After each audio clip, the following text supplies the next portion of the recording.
네, 북한의 도발 위협에 정치권도 뒤숭숭합니다. 박주민 더불어민주당 의원, 이상돈 국민의당 의원과 분석해 보겠습니다. 두 분 안녕하십니까? 네, 안녕하십니까? 안녕하십니까? 네, 북한의 지속적인 도발 움직임 속에 우리 정부의 대북 정책을 둘러싼 논쟁에도 불이 붙고 있습니다. 먼저 들어보겠습니다. 불량 국가의 오명을 자랑스러운 역사처럼 여겨서는 더 큰 고립과 제재에만 직면할 뿐이라는 점을 명심하여야 합니다. 이럴 때일수록 우리 정부는 결국 최종적인 해결 방법은 대화라는 점을 놓치지 이미 핵은 완성됐다고 봐야 됩니다. 당장 핵무장은 어렵더라도 과거에 배치했던 전술 핵은 반드시 우리가 재배치할 수 있도록 정부에서 조치해 주시기 바랍니다. 문 대통령은 어제 위기는 위기이지만 기회로 만들 수 있다고 하는 말씀을 하셨어요. 안보는 사업이 아니라고 제가 몇 번 그런 말씀을 드렸는데 정말 유화 정책이 이 시기에 맞는 건지 정말 다시 한번 깊이 생각할 필요가 있고.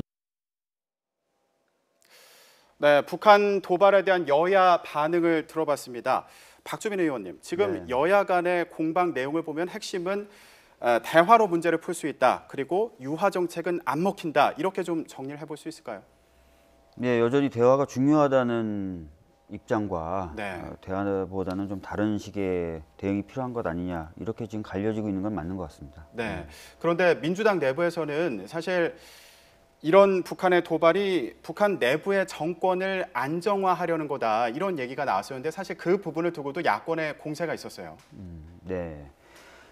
사실 뭐 지금 상황에 대해서 단순히 뭐 그렇게만 볼 수는 없을 것 같다는 제 개인적인 생각은 있습니다. 그리고 네.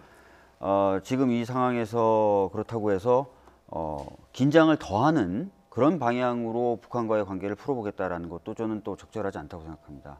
어찌됐든 한반도에서의 비극적 상황은 막아야 되기 때문에 네. 끝까지 그리고 좀 더 대화를 위한 노력들은 시도돼야 될 것 같고 북한과 미국 간의 긴장을 좀 더 누그러뜨릴 수 있는 노력을 할 수 있다면은 네. 그런 노력도 적극적으로 해야 된다고 생각합니다. 그런데 이상돈 의원님, 네. 지금 야권에서 나오는 얘기 중에는 북한과 미국 사이에 갈등 관계만 있지 그 사이에 우리 정부가 끼어들 틈이 없다 이런 지적도 있어요. 그건 어느 정도 좀 맞는 얘기 아닌가요? 뭐 지금 미국 간의 핵 문제에서 우리가 독자적으로 이렇게 해결할 수 있는 것은 굉장히 제한되어 있지 않습니까요? 네. 다만 뭐 우리 당에서도 뭐 안보위가 최고조인데 유화 정책이라고 논평을 냈는데 저는 좀 오히려 박주민 의원께 유화 정책이라고 우리가 비난한 것에 대해서 좀 동의하는지 한번 묻고 싶어요. 제 생각에도 뭐 대화하고 유화는 좀 다른 거죠. 현재 우리 당에서도 뭐 저나 대부분 이 문제 위기가 네. 대화로 해결되기를 원하고 있는 거죠. 또 이제 과거 보면은 벼랑 끝 대치가 어떤 대화로서 극적으로 풀린 경우도 있었으니까. 네. 그러나 또 한편에서는 우리가 북한에 대해서 그야말로 대한민국은 이런 위기에 대해서 아무런 대응책도 없다는 그런 유약한 모습을 보여서 저는 안 된다고 봅니다. 그러면 청와대에서 지금 이런 상황이 오히려 관리를 잘하면 기회가 될 수도 있다 이런 얘기도 나왔는데 이거는 어떻게 보십니까? 근데요, 그 문제는 아무리 그 우리나라 우리 정부 입장도 그렇지만은 기본적으로 북미 간에 이 문제가 됐고 북미 그다음에 중국 또 심지어 러시아 그런 문제이기 때문에 우리 정부가 독자적으로 네. 이 단독적으로 대화를 해서 이 문제를 푼다는 것은 저는 좀 기대하기도 어렵다고 봅니다. 네. 지금 이 말씀과 좀 연장선상에 있는 얘기 같기도 한데 문재인 대통령이 그 한미 정상회담 이후에요. 네. 대북 문제와 관련해서 우리의 역할에 한계가 있다. 이제 이런 취지의 얘기를 했고 이게 오늘 또 거론이 다시 되더라고요. 야권에서요. 이 얘기는 어떻게 봐야 될까요? 일단 이 문제는 방금 이상돈 의원님께서 말씀하신 대로 북한과 우리만의 문제가 지금 아닌 상황이 되어 있습니다. 특히 네. 트럼프 대통령과 북한 김정은이 서로 지금 맞서는 상황이 되고 있기 때문에 네. 이 문제에 대해서 제대로 좀 해결을 하려면 미국 그리고 중국, 러시아가 같이 움직여야 되는 상황이 된 것은 맞습니다. 네. 그렇기 때문에 우리로서도 최선의 노력을 다하고 그런 노력을 지렛대 삼아서 여러 각국들을 좀 움직이는 종합적인 전략을 좀 구상해야 된다는 그런 상황이 된 것 같습니다. 네, 그러니까 대화를 기본으로 해서 대화를 꾸준히 추진하면서 우리의 역할을 계속 찾아 나가야 된다. 예, 그리고 아까도 네. 말씀드렸지만 북한과 미국이 지금 대결 국면으로만 긴장을 네. 점점 더 고조시키는 국면으로만 가는데 그런 해결책이 옳지 않다는 메시지를 양쪽에 보내면서 네. 대화로도 충분히 이 국면을 해결할 수 있다라는 메시지를 전달한과 동시에 그런 분위기가 조성될 수 있도록 만드는 것이 바로 저희들의 역할이 아닐까 생각합니다. 네, 그러면 자유한국당에서 그 전술핵 재배치 얘기도 나오는데 이건 어떻게 보십니까? 사실 그것은 긴장 국면에 긴장을 더하는 그런 상황을 초래할 것이라고 봅니다. 네. 그렇기 때문에 기본적으로 아까 제가 말씀드렸듯이 이 상황은 긴장을 좀 누그러뜨리고 대화로서 해결하는 것이 가장 좋은 방법이기 때문에 네. 그런 방향에 비춰봤을 때는 그렇게 타당한 방법이 아니다라고 생각이 됩니다. 네. 자, 이렇게 북한이 도발성 발언으로 분위기가 긴박하게 돌아가고 있는데 사드 배치 문제도 다시 주목을 받고 있습니다. 당초 오늘 전자파 그리고 소음 측정 계획이 있었는데 연기가 됐습니다. 이 배경이 좀 궁금한데 이걸 두고도 얘기가 좀 많아요. 상황이 긴박하니까 이걸 고려한 거 아니냐 이런 얘기도 있고요. 어떻게 봐야 됩니까? 우선 그 사드 배치와 관련돼서는 정부가 여러 차례 그 환경 영향 평가를 하겠다라는 네. 말을 했었고 그 과정에서 지역 주민들의 의견이라든지 이런 것들을 충분히 고려하겠다는 입장은 여러 차례 밝힌 바가 있습니다. 그 상황에서 지금 현재 지역 주민들의 반발이나 이런 것들이 계속 되고 있기 때문에 충분한 어떤 의견 수렴이나 이런 것들을 위해서 1차적으로 오늘은 무리하게 강행하지 않은 것으로 보는 것이 맞지 않을까 싶습니다. 이 의원님, 네. 그런데 지금 유해성을 점검하겠다는 건데 네. 주민이나 뭐 대학생들이 반대를 하는 측면이 있습니다. 이걸 두고 사실 야권에서는 유해성이 안 나올까봐 두려워서 그러는 거 아니냐 뭐 이런 얘기도 있습니다. 이거 어떻게 봐야 그건 될까요? 좀 지나친 얘기 같고요. 저는 이 문제가 마치 노무현 정권 당시에 그 평택기지 비슷한 것 같아요. 네. 그래서 그 문재인 대통령이 좀 부담이 있더라도 자기를 대선에 지지해 주었던 사람들과 단체들이 이 성조에서 반대하더라도 이 문제에 대해서는 좀 단호하게 원칙적으로 좀 그야말로 정면 돌파하는 그런 네. 모습을 좀 보여야 된다고 봅니다. 네. 그 원칙적으로 정면 돌파해야 된다. 이 얘기는 구체적으로 보면 그러니까 어떻게 거기서 하자는- 뭐 시위한다고 해서 할 건 못하고 그러면 안 되죠. 해야 될 건 해야죠. 저는 좀 그 부분에 대해서는 좀 문 대통령이 좀 생각을 좀 확실히 해야 된다고 봅니다. 네. 이 얘기하고 또 연관되는 얘기인데 지금 오늘 같은 경우에도 일단 연기하지 않았습니까? 뭐 소음을 측정한다든가 유해성을 평가하는 문제를 연기를 했는데 반대를 한다고 해서 가만히 있는 것도 문제 아니냐 이런 지적도 사실 있어요. 어떻게 봐야 될까요? 아까도 말씀드렸듯이 이 사드 배치와 관련돼서는 우리 정부 네. 그리고 문재인 대통령님이 예전부터 이 절차의 진행에 관련돼서 지역 주민들의 의견을 계속해서 수렴하겠다라고 이야기를 했습니다. 네. 그리고 과거의 다른 사례들을 봐도 주민들의 의사를 무시하고 강행할 경우에 오히려 갈등이 커지면서 절차가 지연된다든지 또는 부수적인 사회적 비용을 지출해야 됐던 경우들이 굉장히 많았습니다. 네. 그렇기 때문에 오히려 주민들을 비롯한 여러 이해관계가 다른 단체나 사람들의 의견을 신중하게 듣고 네. 그 속에서 절차를 진행해 나가려고 하는 것이 오히려 제가 봤을 때는 보다 더 부드럽고 오히려 신속한 절차 진행을 보장할 수도 있다고 생각합니다. 그럼 오늘 같은 경우에 이렇게 계속 반대가 진행이 된다면 유해성 평가를 하는데도 좀 어려움이 있는 거 아닌가 이런 생각도 드는데 어떻게 풀어야 될까요? 계속해서 이렇게 반대가 되는 상황이 이제 빚어진다면 아무래도 뭐 절차가 조금 늦어지는 부분이 있겠지만 네. 그렇다고 해서 아까도 말씀드렸지만 모든 절차를 강행한다, 밀어붙인다라고 했을 때 과연 그러면 신속하게 될 것이냐? 과거에 저희들이 뭐 많이 봤지 않습니까? 뭐 강정의 해군기지 건설 네. 과정이라든지 또 방금 말씀하셨던 평택의 미군기지 이전이라든지 오히려 갈등이 커지면서 시간이 오히려 더 지연되는 결과들을 많이 봤었습니다. 그렇기 때문에 오히려 저는 이럴 때일수록 지역 주민들이나 반대하는 분들의 의견을 듣는 것이 가장 현명하고도 빠른 그리고 또 무엇보다도 민주주의에 부합하는 그런 방법이라고 생각합니다. 네. 이 의원님 같은 경우에는 일단 원칙적으로 할 건 해야 된다라고 말씀하셨는데 사실 지금 같은 상황에서는 어떻게 풀어야 될지 좀 난감할 것 같기도 해요. 네, 이게 좀 경우가 다른데요. 아까 박 의원께서 말씀하신 거는 과거에 강정 같으면 뭐 이명박, 박근혜 정부에 대해서 적용되는 얘기인데 지금 문재인 정부는 사실 그 박근혜 이명박 정부보다는 이렇게 민의 수렴에 굉장히 훨씬 더 열린 정부입니다. 그러니까 열린 정부에도 불구하고 일단의 소수자들이 극렬하게 반대해서 하는 경우에 대해서는 결국에는 의견 수렴하는 것도 좀 한계가 있지 않겠습니까? 그런 단계에 가서는 좀 이 정부가 좀 제가 말씀드린 대로 좀 원칙대로 해야 하는 의지를 보여야 된다고 봅니다. 알겠습니다. 이 문제 같은 경우에는 민의를 앞으로 또 어떻게 더 수렴을 할지 어떻게 풀어갈지 계속 지켜보도록 하겠습니다. 자, 여야 오늘 안보 문제뿐만 아니고요. 적폐청산 문제를 두고도 각을 세우고 있습니다. 오늘 공방의 대상은 어디였는지 들어보겠습니다. 국정원 개혁에 대해서 자유한국당 등의 야당이 연일 정치 보복 운운하고 있는데요.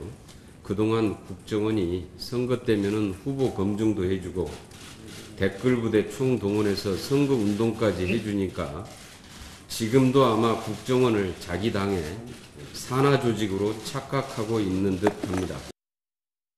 국가정보원 직원법에 의하면 국정원 직원조차도 재직 중은 물론 퇴직 후에도 직무상 알게 된 비밀을 누설해서는 안 되는 비밀 엄수 의무를 규정하고 있습니다. 외부인이나 파견 검사가 국정원의 비밀 문건을 열람하고 또 그 내용을 조사하는 것은 법적 근거도 없는 불법 행위가 아니냐 하는 것입니다. 우리 당은 국정원 적폐청산 TF 활동에 대한 이 법적 대응 조치를 좀 신중히 검토하고 있다는 말씀을 드립니다. 국정원뿐만 아니라 권력기구를 통한 여론조작 사건이 이명박 정부에서만 있었던 일이었는지 그 이후 박근혜 정부에서는 없었는지 여부도 추가로 밝혀내야 합니다. 특별위원회와 특별검사 등 가능한 모든 조치를 국회에서도 취해야 할 것입니다. 네, 오늘 여야 공방의 대상은 국정원이었습니다. 지금 국정원 개혁 문제를 두고 여야 간의 논쟁이 벌어지고 있는데 박주민 의원님, 일단은 민주당과 자유한국당의 그 입장이 분명하게 다른 것 같아요. 우선 우리 당의 입장은 분명합니다. 법을 위반한 것이 있다면 당연히 그 부분에 대해서는 적절하게 조사와 수사가 진행돼야 된다. 그리고 잘못한 사람이 나오면은 처벌돼야 된다. 그 이유는 위법한 행위가 계속 반복돼서는 안 되기 때문입니다. 오히려 과거 국정원이 관련됐던 여러 국정농단 사건이 여러 가지 정치적 이유 때문에 제대로 수사가 안 되고 처벌이 안 됨으로써 비슷한 행태가 계속 반복됐었던 경향이 있었거든요. 이번에야말로 그런 악순환의 고리를 끊고 국정원이 정말 국민의 어떤 봉사자로서 제대로 설 수 있는 계기를 만들어야 된다는 게 저희들의 입장입니다.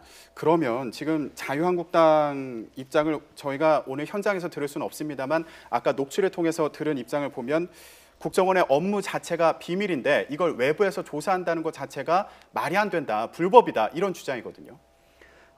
사실 이제 국정원 개혁 특별위원회는 이제 국정원에서 구성이 된 것으로 저는 알고 있고 또 국정원 개혁 TF라든지 이런 부분에 있어서 국정원 관계자와 또 국정원에서 위촉한 외부 전문가가 함께 조사를 하는 것입니다. 그렇기 때문에 법적인 논란은 없는 것으로 저는 판단하고 있고요.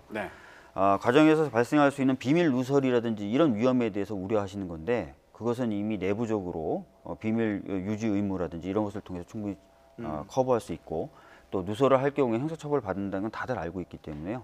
충분히 안전장치는 되어 있다고 봅니다.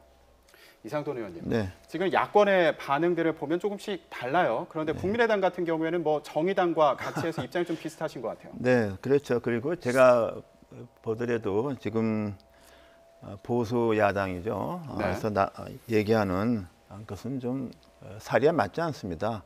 지금 우리가 관심을 갖는 것은 국정원의 본연의 업무인 무슨 대북한 첩보 문제랄까 또는 대외적인 안보 문제를 다루는 게 아니고 해서는 안 되는 그야말로 국정농단 사건을 갖다가 그런데 국정원이 개입됐다는 거 아닙니까? 그것을 이제는 이런 일이 없어야 되겠다고 바로잡는 것이기 때문에 좀 지나친 반응 같고요. 그리고 또 우리가 참조 삼아서 미국은 1970년대에 CIA가 중앙정보국이 그야말로 국민을 속여가면서 의회를 속여가면서 불법적인 전쟁을 했다는 것을 두고서 상원에서 청문회를 했습니다. 프랑크 처치 상원 의원이 위원장이 돼서 청문회를 해서 그 당시 중앙정보부 국장, 부국장도 순회급들이 와서 선서하고 증언도 했습니다. 네. 그래서 뭐 국정원이라고 해서 국정원 감시 바깥에 있다 또는 의회 감시 바깥에 있다. 저는 그건 당치 않은 얘기라고 봅니다. 그러면 지금 일단은요. 국정원 관련된 의혹이 이명박 정부에 초점이 맞춰져 가는 걸로 보이는데 지금으로서 봤을 때는요. 네.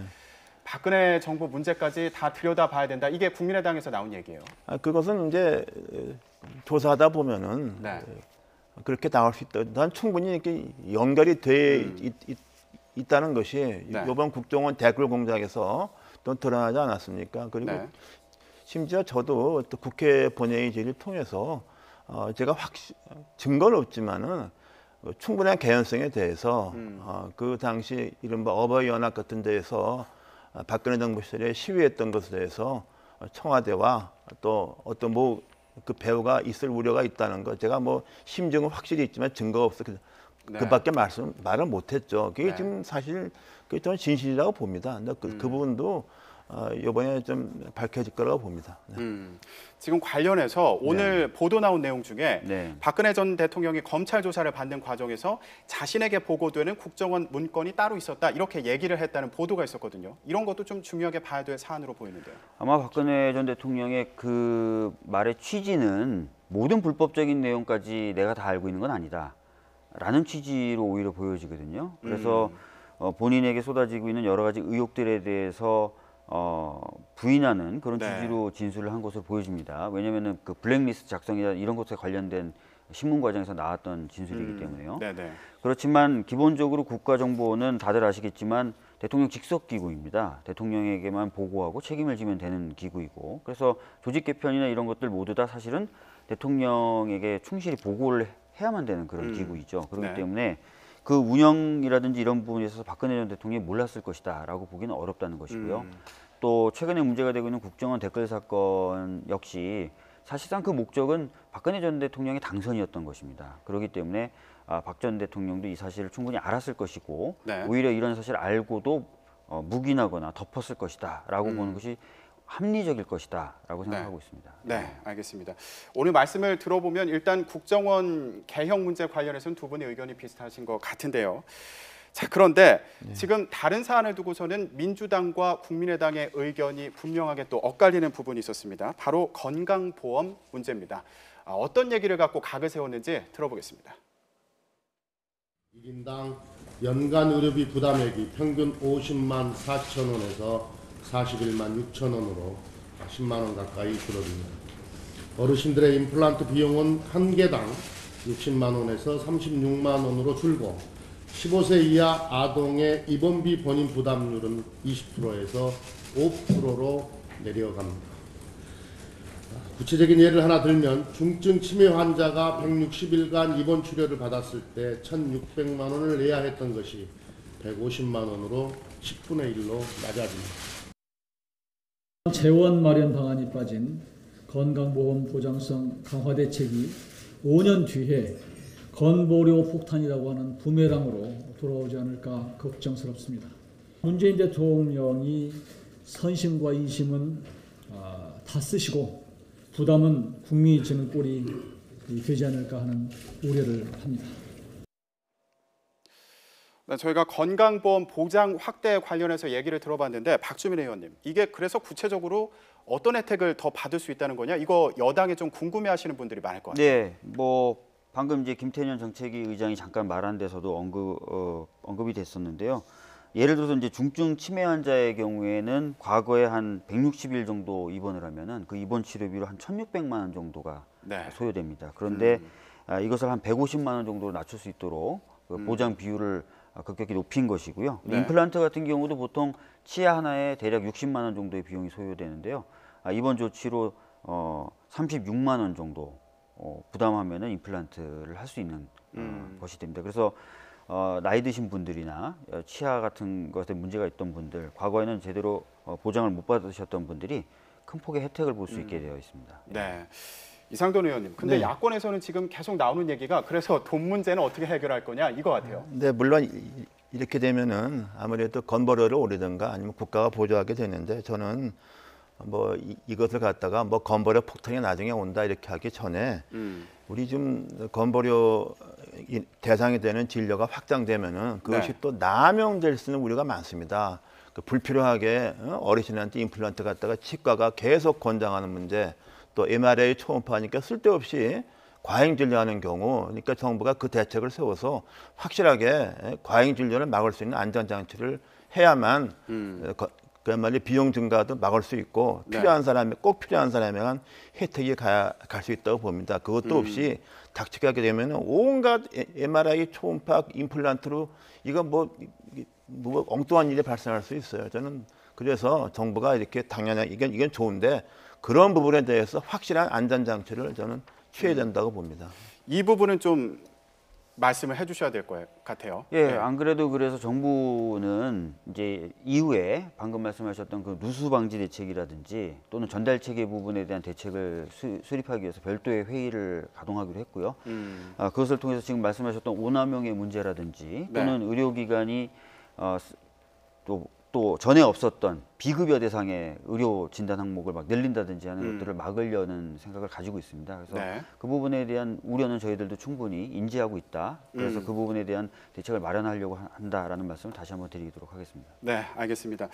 자, 저희가 오늘 좀 심각한 얘기를 많이 해봤는데 이제 분위기를 좀 바꿔보겠습니다. 두 분 휴가는 좀 갔다 오셨습니까?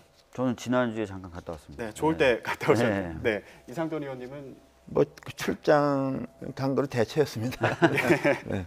알겠습니다. 자, 그런데요. 요즘 이렇게 국회가 출장이라뇨. 휴가 기간인데 지금 국무총리도 휴가를 떠났습니다. 그런데요. 그 행선지가 눈길을 끌고 있습니다. 어디로 휴가를 떠났을까요? 보고 오겠습니다.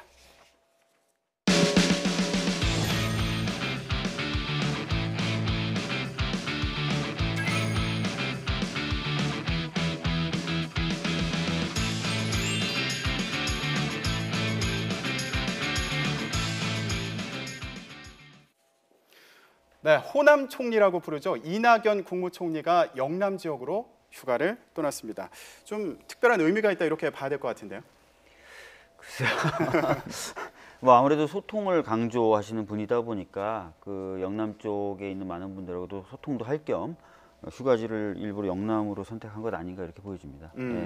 지금 소통을 위해서 영남 지역으로 휴가를 떠났다 이제 이런 해석을 해주셨는데 그런데 저희가 얘기를 쭉 보니까 막걸리 소통을 하겠다. 야당과도 막걸리 소통을 하겠다. 이런 얘기를 했었는데 국민의당과는 좀 막걸리 한잔 하셨나요? 저는 아직은 저는 또 개인적으로 또 이낙연 총리하고서는 뭐 대학교 동기 동창이지만 아직 그런 오퍼를 못 받아봤고요.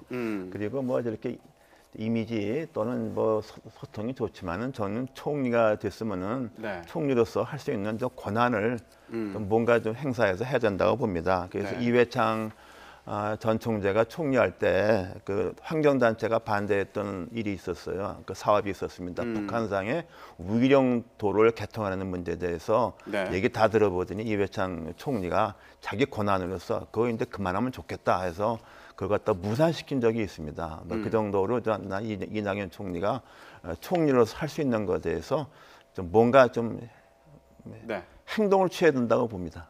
좀 구체적으로 어떤 사안에서 좀 불만족스러운 부분이 있었다, 행동을 못한 부분이 있었다. 그러니까 지금 뭐 총리 몇 달 됐지만은 그렇게 총리로서 어떤 무슨 조치를 취했다, 어떤 확실한 일을 했다는 것에 대해서 별로 제가 좀 들은 게 별로 없어요.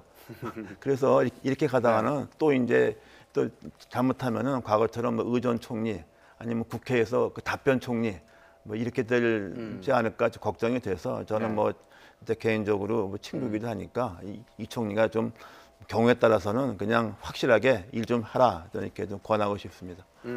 지금 여당에서 보실 때는 어떠세요? 지금 책임 총리 잘 못하는 거 아니냐 이런 지적이신데요. 아닙니다. 사실은 이렇게 봐야 될 것 같아요. 총리가 대통령님하고 생각이 다른 것도 아닌데 굳이 자신의 존재감을 드러내기 위해서 막 반대하거나 뭐 맞설 필요는 없는 것이죠. 오히려 지금 현재로서는 청와대와 정부가 호흡을 잘 맞추고 있다. 그래서 별 다른 이견 없이 잘 진행되고 있다고 보는 것이 저는 맞다고 생각합니다. 알겠습니다. 앞으로의 행보도 또 기대를 해보도록 하겠습니다. 휴가 끝나시면 국회에서 막걸리 한잔 하셔야겠습니다. 네, 알겠습니다. 네, 오늘 두 분 말씀 고맙습니다. 네, 감사합니다.